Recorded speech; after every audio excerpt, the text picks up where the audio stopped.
சுவாதி கொலை வழக்கில் தொடர்புடையதாக கருதப்படும் ராம்குமாரை கைது செய்தபோது அவரது கழுத்தை அறுத்தது யார் என்பது குறித்து திடுக்கிடும் தகவலை ராம்குமார் தரப்பு வழக்கறிஞர் ராமராஜ் வெளியிட்டுள்ளார். தந்தி டிவியின் கேள்விக்கென பதில் நிகழ்ச்சியில் தலைமை செய்தி ஆசிரியர் ரங்கராஜ் பாண்டேவின் கேள்விக்கு பதிலளித்த அவர் இவ்வாறு கூறியுள்ளார். கழுத்து அறுத்துட்டு ஒரு போட்டோ ஒண்ணு வந்துச்சு ராம்குமார் கழுத்து. அந்த போட்டோ யார் எடுத்திருப்பா? அந்த போட்டோ எடுத்ததுக்கு தான் அதை சொல்றேங்க.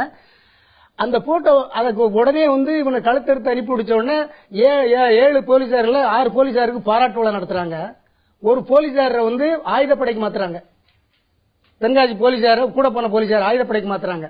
அவர் என்ன சொல்றாரு, ஐயா நான் போட்டோ எடுக்க எனக்கு இந்த செல்போனவே ஆபரேட் பண்ண தெரியாதுங்காரு. இல்லங்க, நான் போட்டோ எடுத்தது யாருன்னு கேக்குறேன். போலீஸ்.